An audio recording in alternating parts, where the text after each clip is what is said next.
Hey guys, Steven here, Fanatic Perspective. Have a super special guest on the show today. He's been on the channel before, once as a Texas football player, actually the first Texas football player we had, first active Texas football player we had on Fanatic Perspective. Welcome back, Tope Imade. How you doing, brother? It's good, man. It's good to be here. It's been almost 2 years. I'm just glad to be back. Man, it's been 2 years, you're adulting now, and brother, you're one of us. Yeah.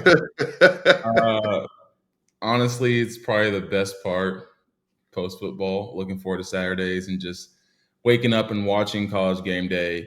I know I used to watch college game day in the hotels, like if we had night games, but actually waking up, getting some breakfast, working out, coming back just in time to see, just college game day shows, all the fun antics they have on there, and it's been kind of like routine now every Saturday. So I'm just happy. That must be an amazing feeling being having lived that life Yeah. of especially for as many years as you did at a big school like Texas, and then going back and appreciating those little things as a fan Yeah. and just enjoying the pageantry of the sport, enjoying like it's routine on Saturday that you look forward to, right? Yeah. And so that must be so cool, man. Yeah, I mean, I go from one routine, which was waking up around 5:36, doing walkthroughs, X, Y, and Z. All we have this set schedule going to the stadium, to waking up in my own time, getting some breakfast, turning on the TV. Just having fun, chillaxing, watching other games. It's pretty fun. So Saturdays are like, people look forward to Fridays, but it's really Saturdays that I look forward to now. Amen, man. And so while we're gonna so in today's episode, we're gonna talk a little football with Tope, a little Texas football, speaking as fans, but also leveraging his insight as a former player, his knowledge of the game, and some insights as to especially everybody knows it's Bama week right now, right? It's all hands on deck. We have a mission that we're looking to accomplish in Tuscaloosa this weekend. Big time matchup. Tope, speaking of game day and everything, everybody and their mom going to be down there doing media. So we can't wait. Just talking about some ball, a little bit of life and wrapping up here. I do want to give a shout out, though, to today's video sponsor, Aura. Aura.com/fanatic. Let me tell you what Aura is. Aura is a bundle of services, probably the number one digital services security platform, especially for individual users and families. Look, credit monitoring, web monitoring, browser monitoring, device monitoring. It's very, very important, especially in today's world of hacks and people's social security numbers getting exposed, people's information going on the dark web.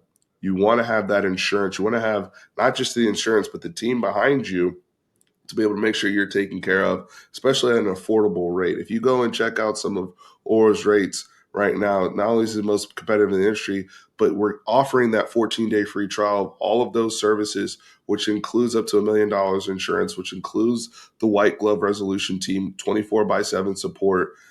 A lot of y'all talk to me all the time about all these kids in your house on different devices, or little cousins and people that log on your Wi-Fi and are all over the place and you don't know where they're going. You want to make sure your device is secure. So check out aura.com/fanatic. We got Robert Downey Jr.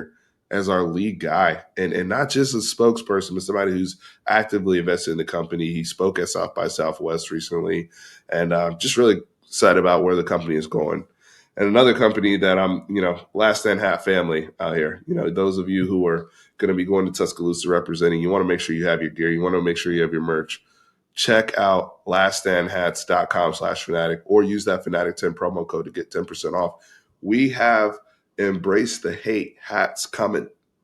Mike told me about this. So we already had the all gas, no brakes joints. We already got the smooth Texas letter and finish. We're gonna have some Embrace the Hate hats coming that you guys are gonna want to cop before they sell out. So check out Last Stand Hats. We appreciate our sponsors. Tope, Yo. tell me about your mindset, when you were a player and then kind of filling out this game as a fan. I mean, you know what the stakes are for this football team. And even coming off of last week, right? A game against Rice where, obviously victory was secured, which is goal number one. Yeah. I think we're relatively healthy on all fronts. It's probably the healthiest Texas has been overall in some time. And now you go on the road, right? And the last time we went on a road, to me, I'll be honest with you, was to an environment like this, an opponent like this, was probably that Arkansas game a Oh, couple years ago in Sark's first year, right? And so tell me about the mentality that this team is going to need to have, right? And be in the right mental space to accomplish their goals and try to beat Alabama on Saturday. well, obviously, you got to keep a cool head. Something I didn't do. Uh, again, like we've talked about this pre-show, where again I didn't start till Oklahoma State, but I was on special teams for the Arkansas game, and they beat us, and the fans rushed out there and started recording us and all this other crap, and had some Arkansas fans show, put their phone in my face and push me around, and I pushed a fan down, and Coach Davis just got on my ass like, "You don't fucking do that," and it's so number one is keeping a level head. It's a hostile environment, like I'm sure everybody else out there knows. But yeah, just keeping a level head, execute plays, communication. Obviously, it's going to be loud.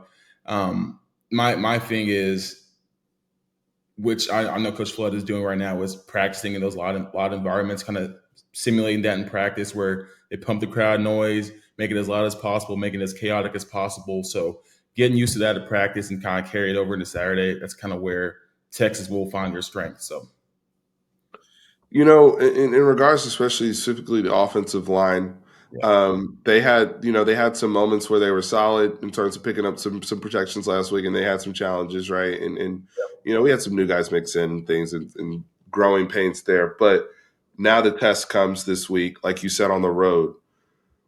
They are a veteran group. They've played a lot together, yeah, especially relative to the rest of college football. People are always constantly mixing in new guys. That communication to me seems to be the big thing in terms of understanding who's picking up who. A lot of the stunts and loops that seem to be, it can be confusing, it seems like, too, yeah, right, when you're passing a guy off. And I think you do a good job on Twitter of trying to educate fans as best as yeah. possible Sometimes on I just want to put this out there. Like I respect long coordination, but just like the fact that you try and break down offensive line play, and you don't see me trying to correct any running back out there or quarterback, whatever it is. You can say all you want about the other skill positions, but you try to speak on offensive line play. Like, come on now. So I respect all Longhorn fans out there, but if you're wrong about offensive line play and say like, oh yeah, Kelvin Banks got his ass beat like a drum on that play, where like obviously he's trying to pass off the guy. At no point did he try and put up a fight against the defensive lineman. Thought he had inside help, wasn't there, and that's not. Of course it could be pinned as Hayden's fault, but Hayden was just trying to doing too much too fast. He's trying to protect, see where he can find work.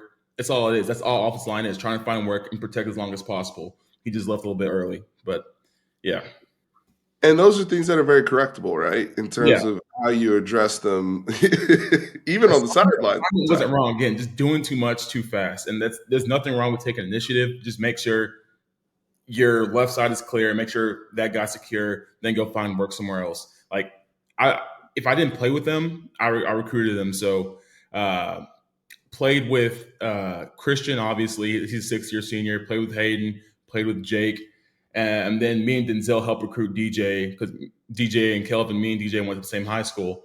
So if I didn't play with them, I recruited them. So I know how these guys are. I know they're smart. I know they're intelligent. It's just communication and just settling down. And again, it's the first game of the season. Mistakes are going to happen. So they're all intelligent guys. They're all strong enough. They're all fast enough. You got Coach Beck to thank for that. So there shouldn't be any concern about offensive line play. I know people talk about, well, Bijan, this and that. He made him look good. The offensive line under Coach Flood is more than capable of executing because again, it's Coach Flood, and I've been speaking his praises for the past 2 years now. So Mhm. you know, going into Bama, I feel confident as long as we settle down and hopefully DJ gets healthy and we just communicate. One thing I want to highlight, and you mentioned Christian Jones. Yeah, I am blown away. He's one of the big success stories in terms of development at Texas, because for years we would talk about, as fans, lack of development or yeah, guys not necessarily reaching their full potential. and whatnot. And Christian Jones made the decision to come back to Texas, right, and finish it here. And I've just been so impressed with his leadership. It seems to me that he's become more vocal. I know he's got more time in front of the media, and he just seems to be more confident and Yeah. out of his shell. This is just me, Steve, looking from 10,000 foot view, right, or 50,000 foot view, right? But I'm so impressed with his growth. I think that's a testament to Kyle Flood and a story that you can sell in recruiting, quite frankly, right? And so a lot of those guys, Christian's kind of the one I look at because Kelvin Banks came in like a starter kit, like Yeah. Yeah, we all knew that was going to happen. But with Christian, man, Christian, I've known him since 2018, well, 2017 when he came on a visit during our spring practice. And he's grown so much. And obviously, Christian didn't have as many offensive line coaches as I did, but he had to. He started off with Coach Hand, and you could tell the timidness, the not wanting to speak up, not really sure of himself, kind of second guessing himself. And honestly, I was a perfect example of that too, because there are two different coaching styles, and there's night and day with Coach Hand and Coach Flood. And the development Christian has had under Coach Flood is just astronomical. Because I remember in 2020, 2021, well, 2021, it kind of got better because Coach Flood got there. But 2020, Longhorn Nation was fucking cussing him out. Like, oh my God, this guy is terrible, this, and that. Then all of a sudden, it's like 2 years later, they love the guy, and again, that's not only a testament to Coach Flood, but I think we've seen it with myself as well. I'm not trying to put the spotlight on me or anything, but just to point out examples where going into my sixth year, I finished my fifth year under Coach Herman, and they got fired that month, whatever. And I was content with going my sixth year. Is I'll be on field goal. I really do not care about football. I'll just finish it off. Like I really don't care. And the first thing Coach Flood said to me was like, "Hey, like, how come you're not playing?" He meets with players and all that other stuff, and he met with the offensive line. He's like, "You're too big not to be playing."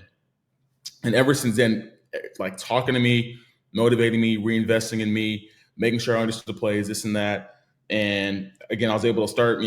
Sucks because Denzel tore up his knee, but I was able to start Oklahoma State game and then finish our last senior game as an offensive player of the game. Like at that point, I'm just cutting it loose. I'm pancaking guys. I just did not care, just turning up. And I knew I had a position coach who believed in me, who knew I could do it.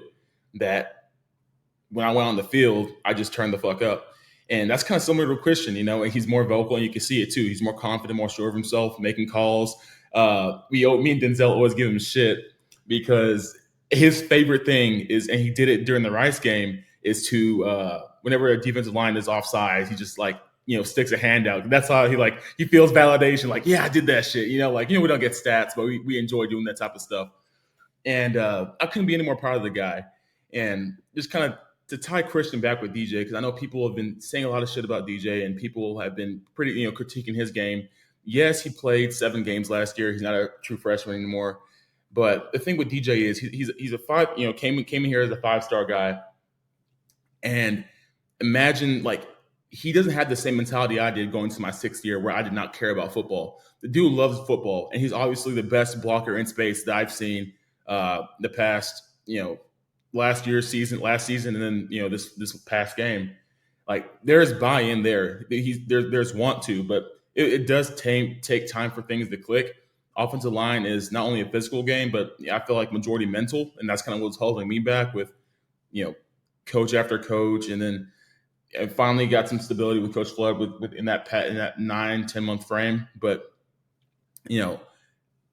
give it time. Alabama's a huge game. I'm sure DJ will step up. I'm sure communication will be there. But imagine a guy that has buy-in compared to me, and imagine a year or two from now. So you can give him shit now, this and this and this. He's still learning. He's still growing. But a year or two from now, you're going to be singing the same praises you're doing for Christian with this guy too. So that's what I got to say about that. So I'm just, people. It's so easy to talk shit behind the screen, but then clap the guy up on on Bevo Boulevard, But he's going to be a great player. It's how it is, and he's going to be a great player. Coach Flood would not start him if it wasn't for what he's done at practice. He executes at practice, and that's why he got the start. Coach Flood made the same decision to start Kelvin Banks, and look how that turned out. Sometimes it takes some growing pains for DJ, and I feel like that's what it is right now. So give it a couple games, and he'll show up. You know, and Short you question. talked about. Oh, go ahead. I was just saying that was a long answer to your short question about Oh, Christian. oh, oh, no, no worries, no worries. Yeah, you No, got it. because where I was kind of going with that, and you just mentioned it, the pressure of the fans, right? Yeah, And now, even the media, a lot of us, that have a platform or use Twitter or different things like that. There is a fine line between holding somebody accountable or offering critique as much as we can see, right? Or holding performance versus not knowing what you're talking about and then shit talking. Like yeah, there's levels to it, right? Like, I think there's a difference between saying so and so did not perform as well as I know they're capable of performing, yeah, or they didn't have a great game today, versus so and so is ass or so and so sucks. Like there's I don't think it really bothers you guys, especially y'all are harder on yourselves than anybody can ever be on you. yeah, Especially the real super competitive guys.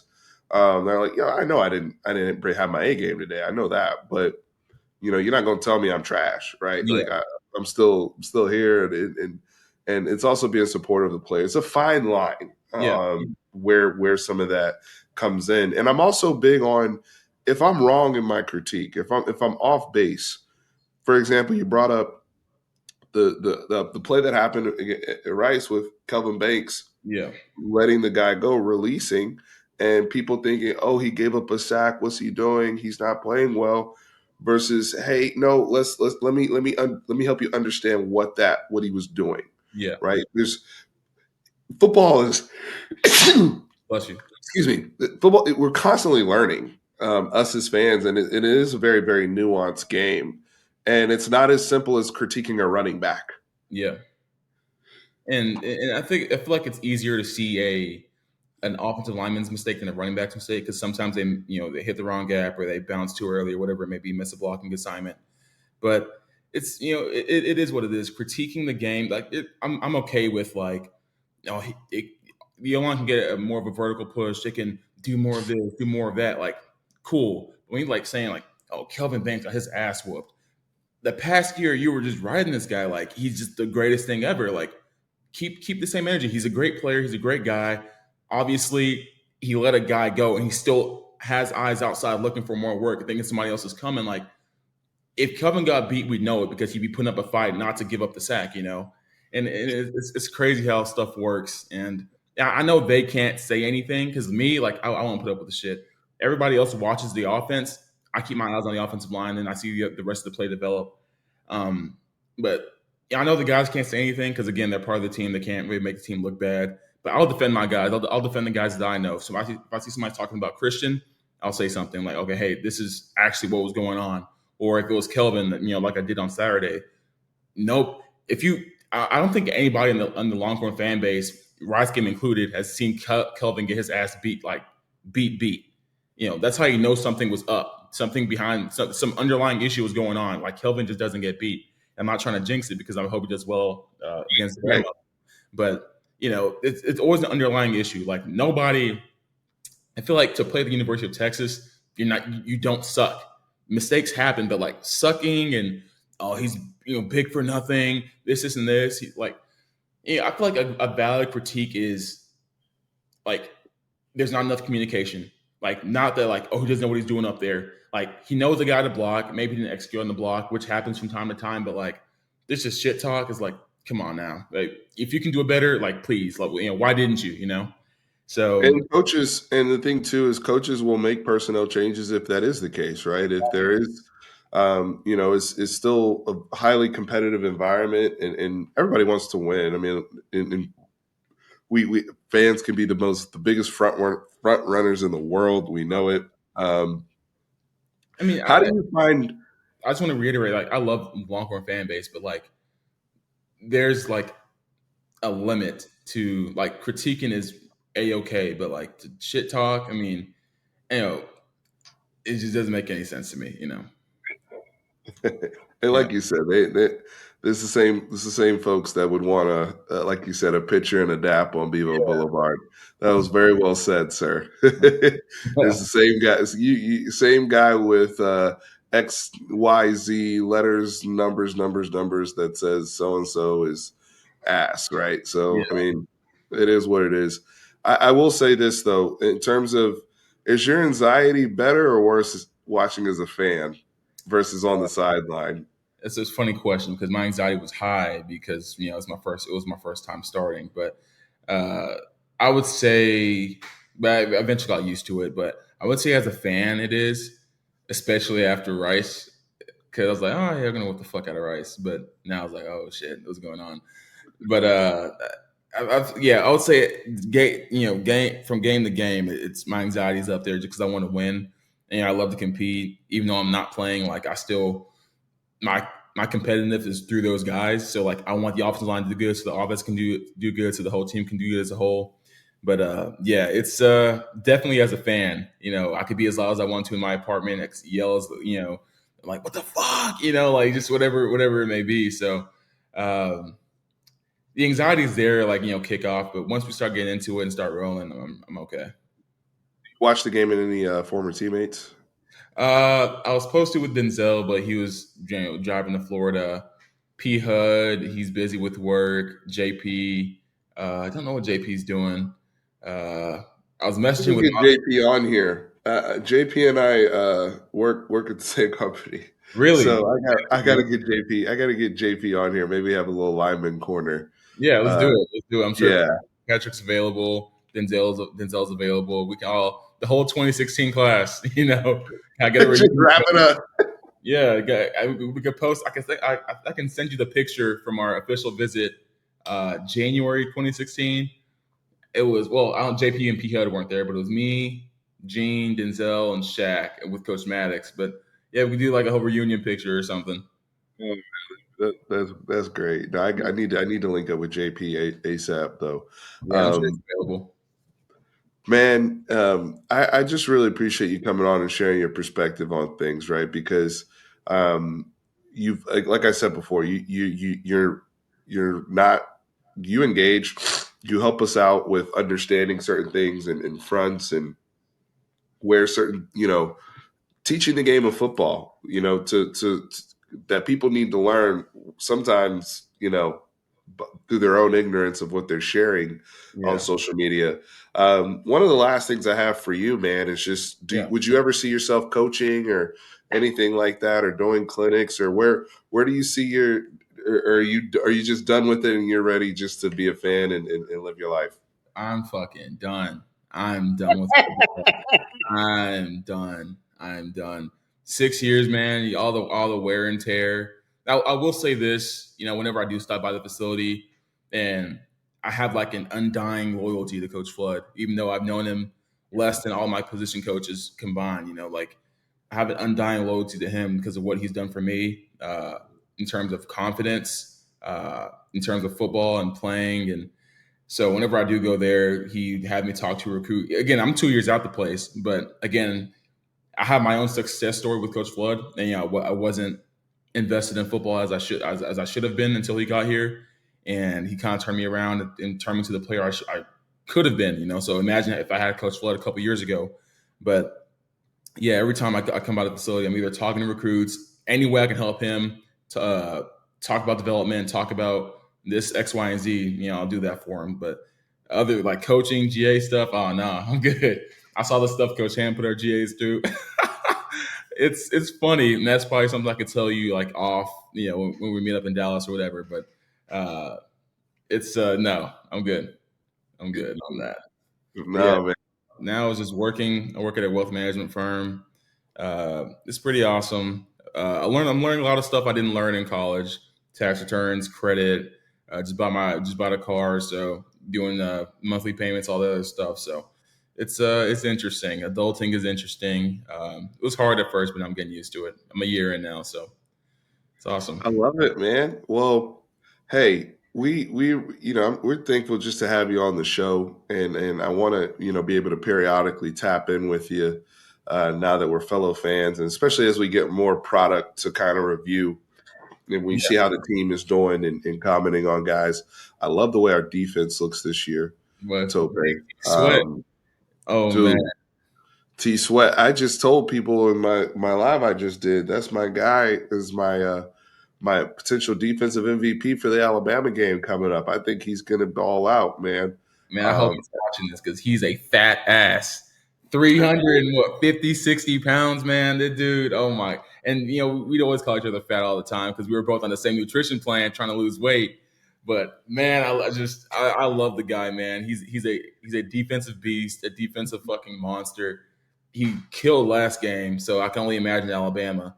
Again, they're Rice and Alabama are two different teams, but if he just shows the same dominance and just takes the game as seriously as it should be taken, it's a fucking wrap. Him and Byron.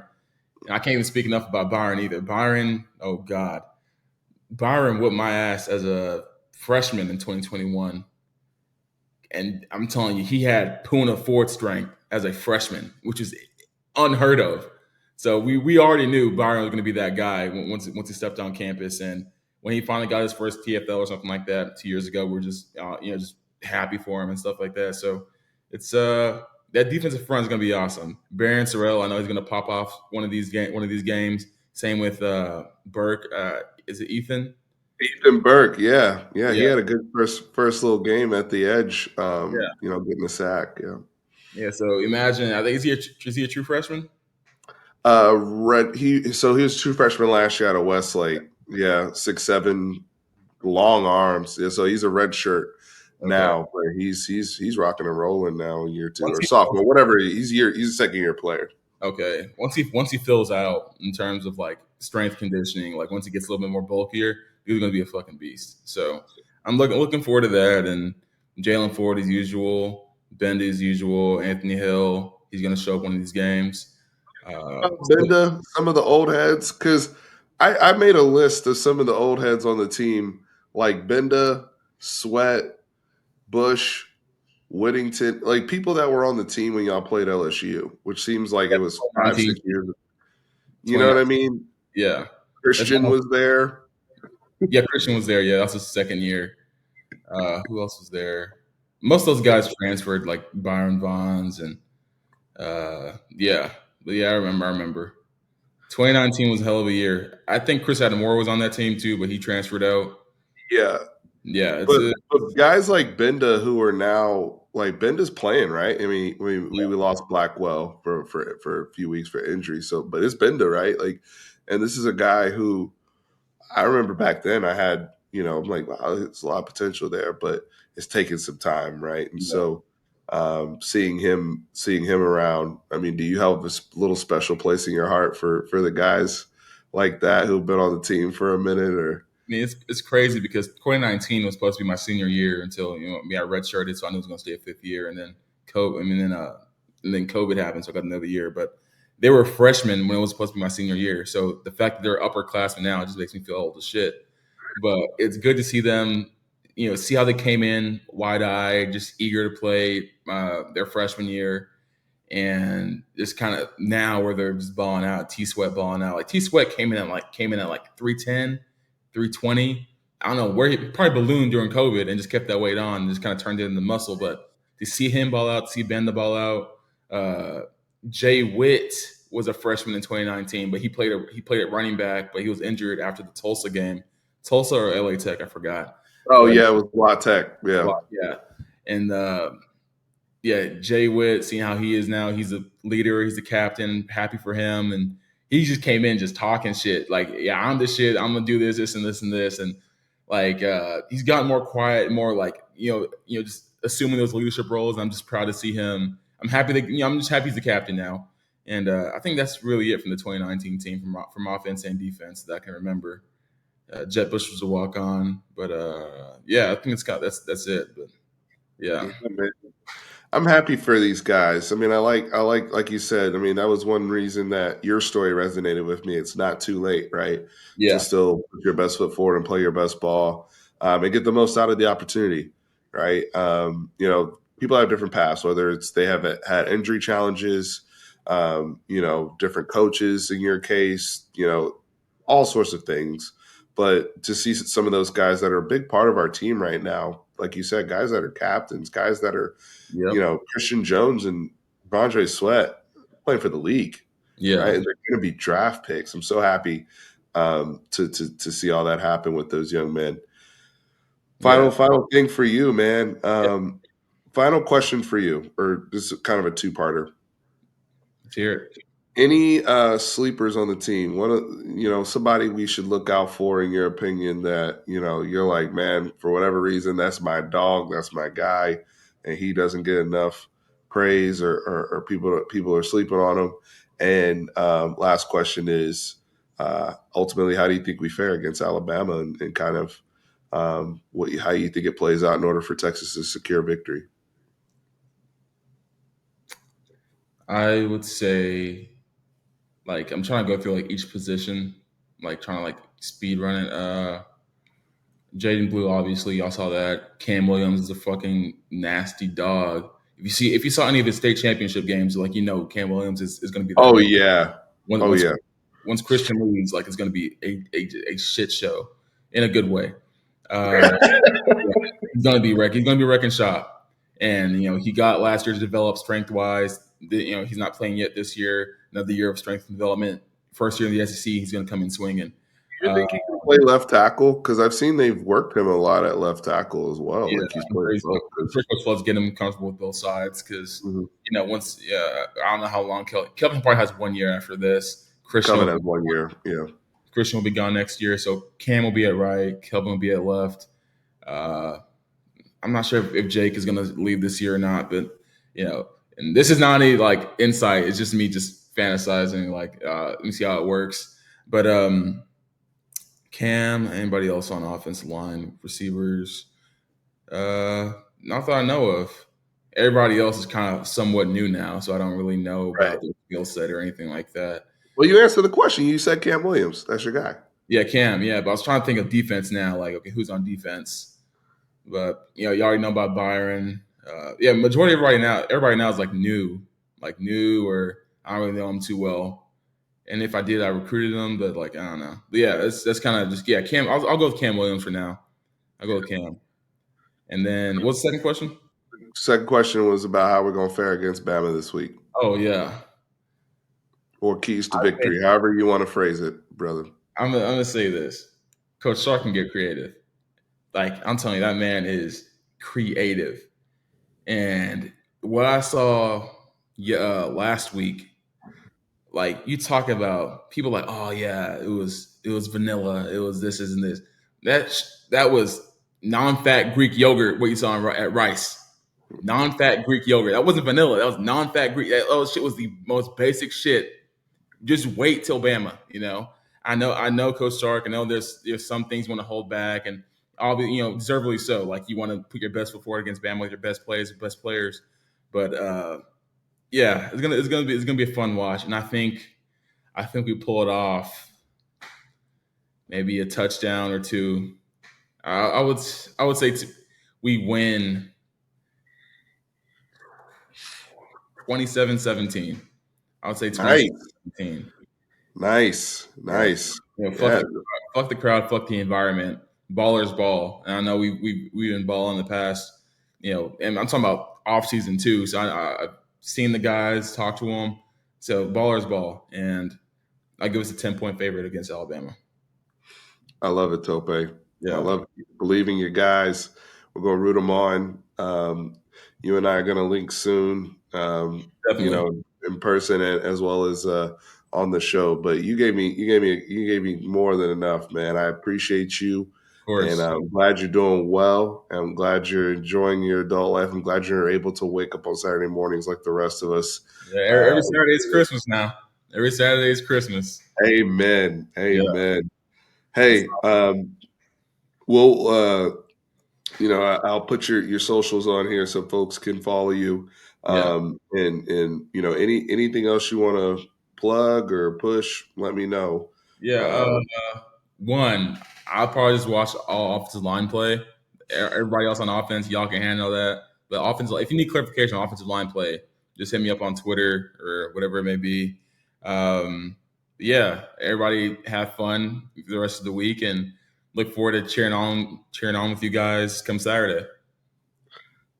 Guys, remember, horns always up. Thank you, Oh, Tope Imade. Appreciate you, brother.